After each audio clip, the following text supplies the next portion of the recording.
Okay, some biblical examples of mentoring. You're all familiar with the stories, I'm sure, so I'm not going to go in detail into each one. Elijah and Elisha.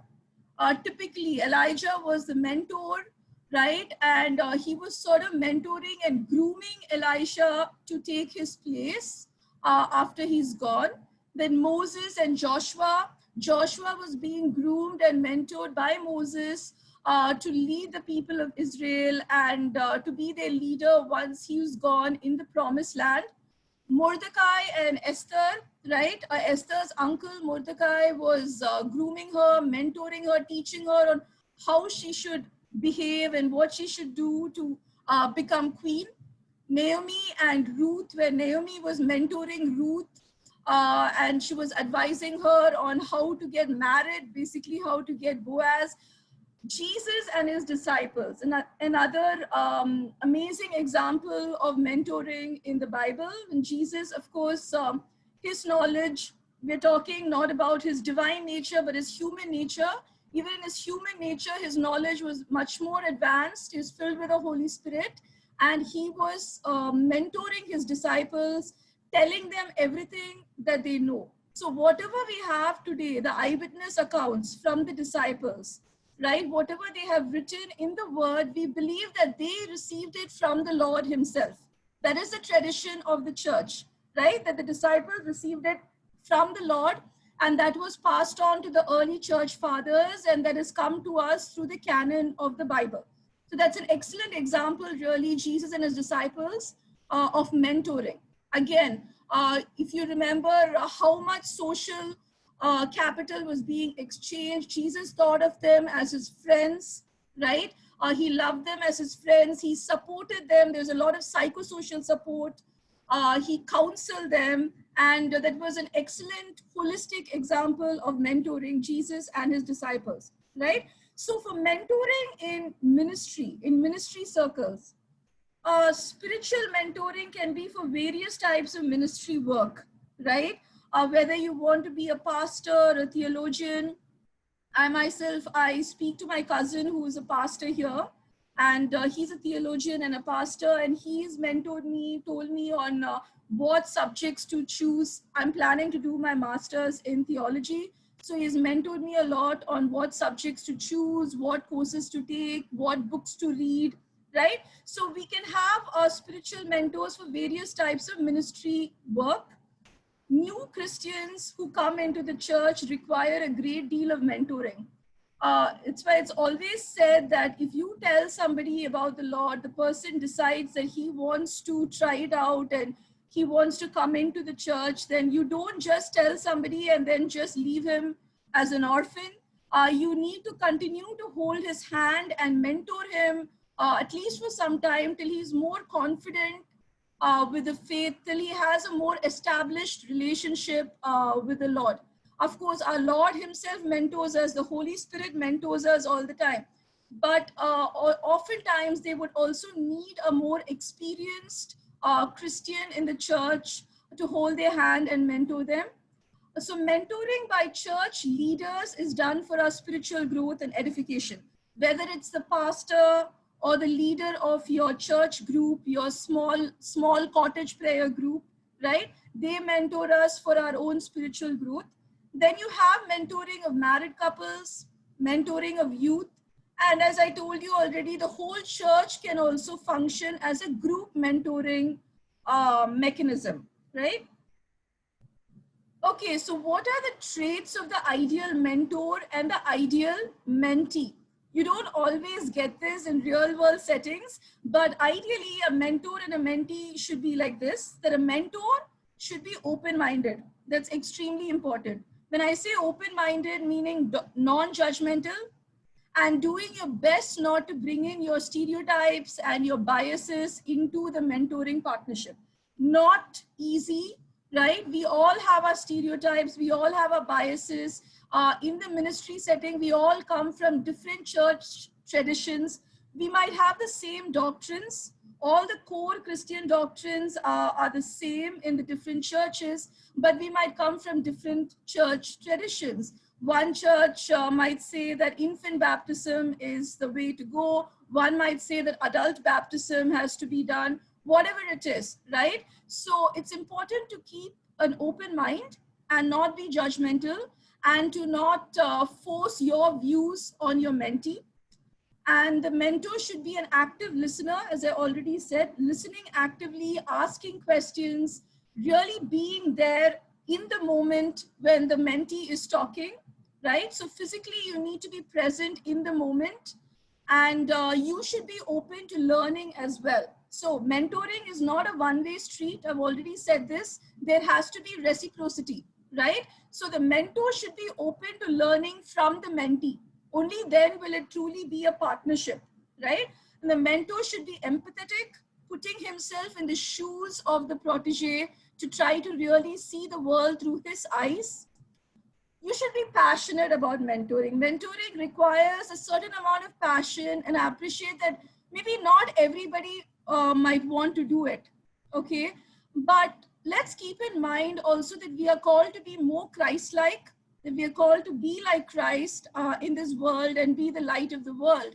So if Jesus was a good mentor to his friends, his disciples, then I think all of us have that call to be a mentor at some point in our lives to someone. You don't have to be volunteering. You don't have to belong to a NGO or a charity, but you know, you do have to, you will be put in situations where you will be led to mentees, where you will be led to a protege. God might lead you to mentor somebody, and you need to be passionate about mentoring.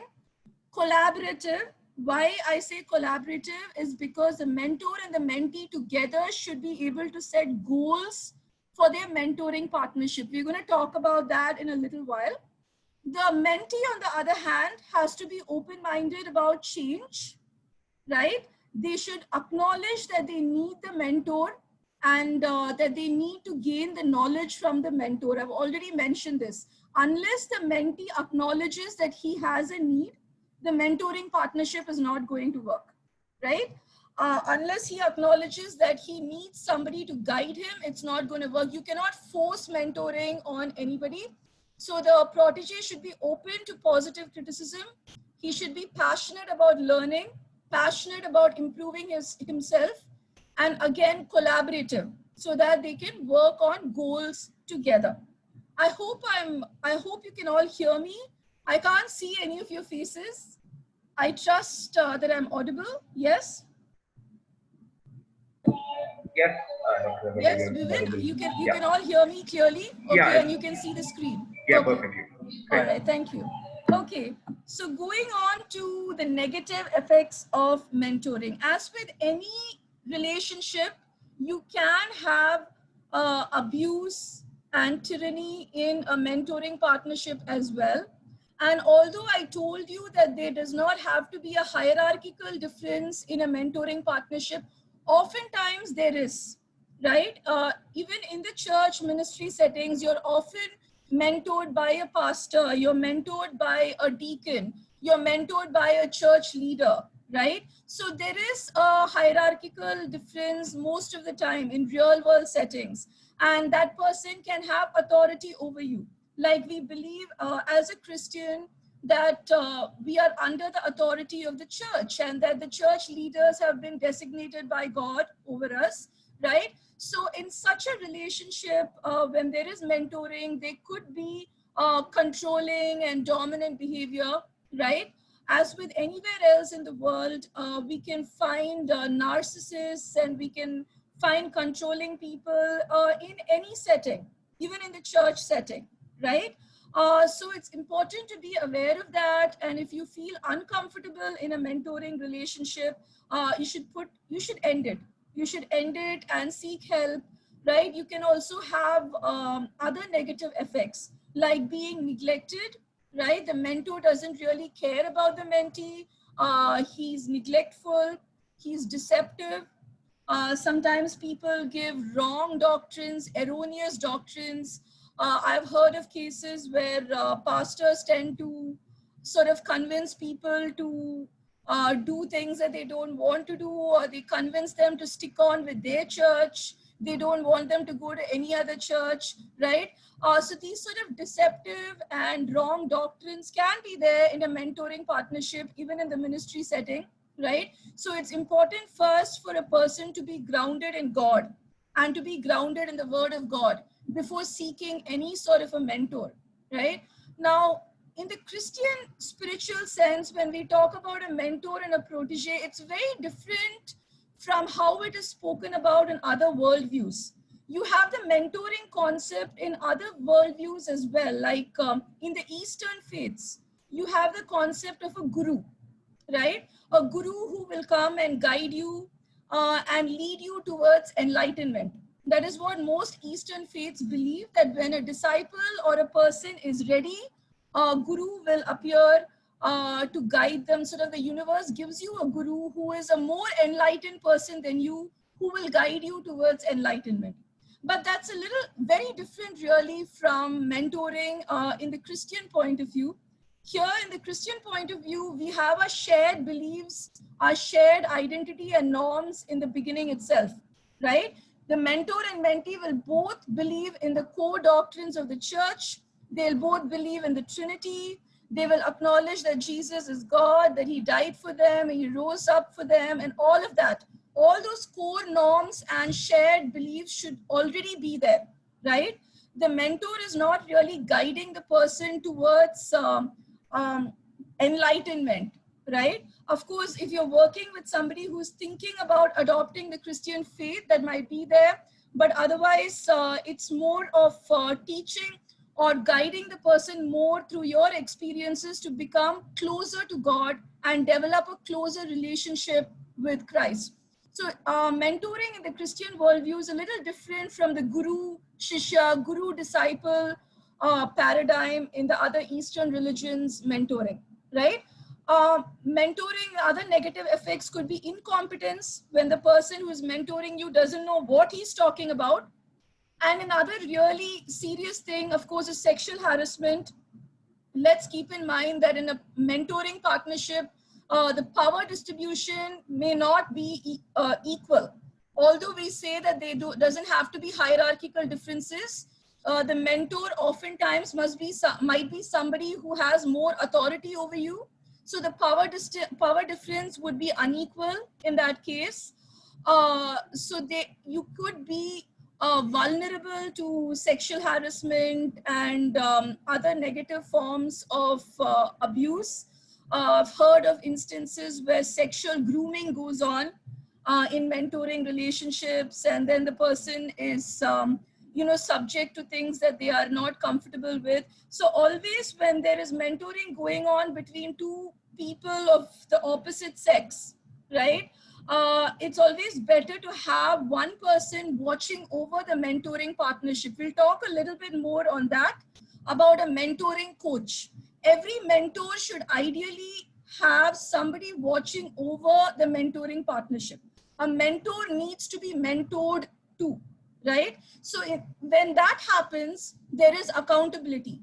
So usually when in mentoring, in a church setting or a ministry setting, organizational setting, I'm talking from that, I think it's always good to have a mentoring coach or a third person who does not really get involved in the day-to-day mentoring, but is watching over the mentoring relationship. So when there is somebody watching over you, then you are accountable, and these negative effects of mentoring may not come up in that case, right?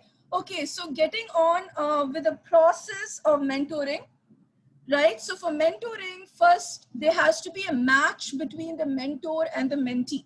You cannot just put two random people together just because one person is the manager and the other is the subordinate. That usually does not work. There has to be a match in terms of social identity.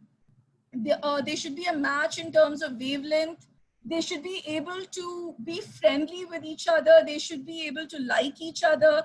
They should be a mentoring match, not just in terms of domain knowledge, but also in terms of being able to really like that other person, being able to connect with that other person, on an emotional level, right? So when the mentor matching happens, after that, the next step is management by objectives. So all the management people in the audience, I'm sure you're familiar with this.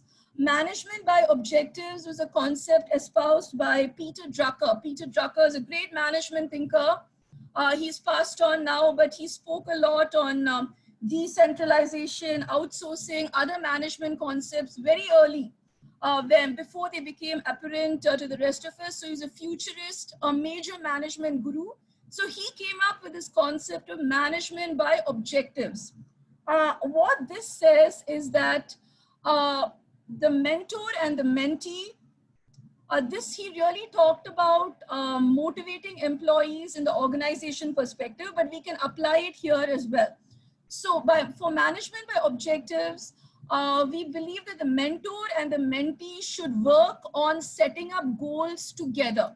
There is no point if the mentor sets up goals and the protege feels that he cannot attain the goals, right? So both of them should set up goals together and they should work on the goals together, right? So a collaborative approach to setting goals is very important. That's why I said in the ideal traits of mentor and mentee, they should be willing to collaborate with each other. That's very important. And the goals should be SMART goals. So SMART is the acronym, right? A lot of you might have heard about goal setting theory and SMART goals. I'm just going to go through it in short, right? So SMART, S stands for specific. The goal should be specific, right? So whatever your goal is, whether you're saying that you want to gain a better knowledge of the book of Romans from your mentor. So you want to gain a better knowledge of this particular book in the Bible, and you set yourself a goal for it and say that you want to do it in the next 3 months. Okay, so I want to understand the book of Romans better by November 2020. So a goal should be very specific. You can't be vague about it. Only if you have a specific goal and a timeline will you be able to start working towards it, right? A goal should be measurable. So you must set some sort of a measure for yourself. When you say you want to learn the Bible better, what is the measure that you're going to give yourself? How are you going to test yourself after you finish attaining your goal? You need to have a measure or a self-assessment set for yourself to know whether you have accomplished the goal or not, right? The goal should be attainable. So it should be practical, realistic, keeping in mind how much time you can devote to it, how much time your mentor can devote to it. The goal should be result oriented. So basically, if you achieve the goal, maybe you reward yourself in some way, you get a good result if the goal is achieved, and the goal should be time bound. You must always have a time limit for a goal. Otherwise, it is too vague and nobody starts working towards it. Only if you know that you have an exam tomorrow, you're going to start preparing for it beforehand. Otherwise, you know, we tend to procrastinate and put it off. So very important to have a time bound goal. So mentor matching, setting goals collaboratively, there is management by objectives. The goal should be a SMART goal. And finally, the mentoring partnership ends when the knowledge is equalized. When the mentee gains all the knowledge from the mentor and the knowledge is equalized, that's when the mentoring partnership ends.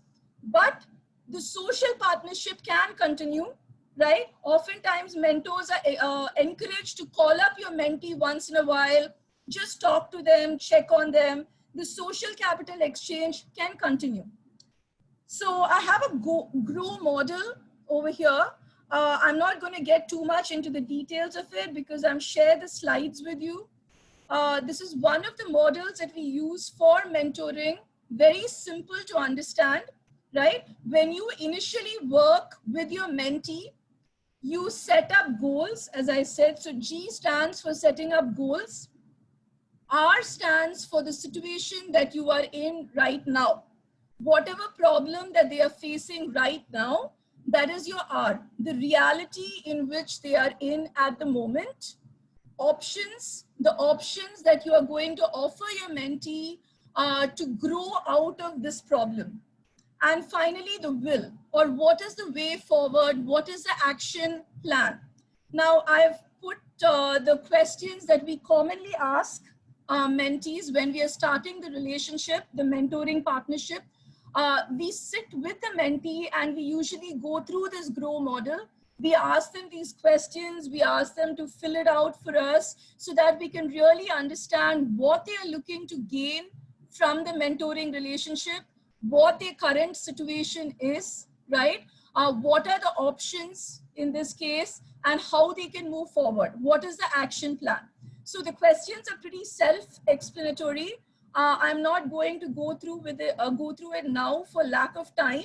But if you go through it, you will see that it's self-explanatory, and this is what we discuss with when you initially starting the mentoring partnership, to really write down, codify what the other person is looking for in the mentoring partnership. So bottom line, very important to collaborate and write down the goals before you start, right? If the goals are not clearly written down, then the mentoring relationship is not going to go anywhere, right?